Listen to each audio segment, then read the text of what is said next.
often come on here and talk about, Arsenal players because I have a separate Arsenal channel. But Jurrien Timber is absolutely incredible. He was absolutely incredible against PSG before he got substituted. I feel like this guy is probably performing, top two right backs in the Premier League right now. I know obviously we've got Trent Alexander-Arnold, but I can't actually think of any better right backs. Maybe Pedro Porro is maybe on the same sort of level right now in terms of quality.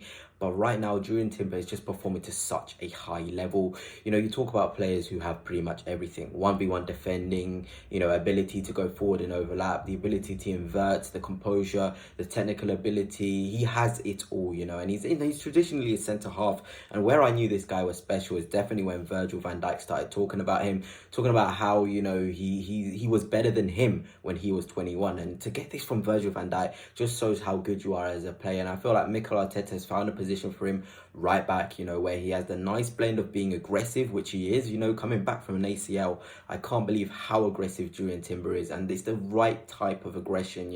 He knows when to step in, he knows when to back off, and to keep Bradley Barcola, one of the best 1v1 wingers in the world, completely silent, pocket him completely. It is nothing to sort of not talk about, because it's just so good. I don't even think Barcola even got the opportunity to go 1v1 at Jurrien Timber, because Timber would get really tight. Get into his spaces. That's what you've got to do as a fullback, and that's how you make life difficult for these 1v1 wingers. And it's just really nice to see Jurrien Timber, being aggressive, being on the front foot, getting in the tackles, getting forward and overlapping and underlapping. He provides both that defensive security and the attacking sort of quality as well. And I feel like, in the right back position, you almost get one or the other. You hardly get a player who's so good going forward, but then also so good going backwards. But I feel like Jurrien Timber has that correct blend, and he's a manager's dream. He's humble, he's a hard worker, he's a follower of Christ as well. All of these things impact him as a player, and you can see in his performances, he has faith in himself. You can see he's humble as well. The interview he did,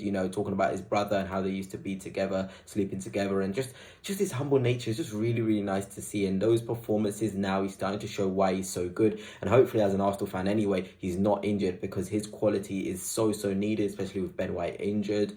Calafiori's carrying a knock as well, but it seems as though he's all right. And I just can't wait to see Jurrien Timber for a full season, because, he had an ACL. We kind of don't talk about it, but an ACL is a massive injury, and he just comes back with the same aggression, with the same passion, with the same quality, and it's just really good to see. And I feel like he's the sort of player who can get 10 goals and assists combined a season, and that's quite a lot for a fullback, especially if your name is not Trent Alexander-Arnold. To get above 10 goals and assists combined is a really good sort of achievement. But I feel like Jurrien Timber, under Mikel Arteta, with the football we play, with how good he is, can definitely reach those figures whilst being really solid defensively. But I feel like against PSG, he was just so good. The interceptions, the tackles, probably the man of the match behind Kai Havertz, to be honest, because he was just so special in that first half.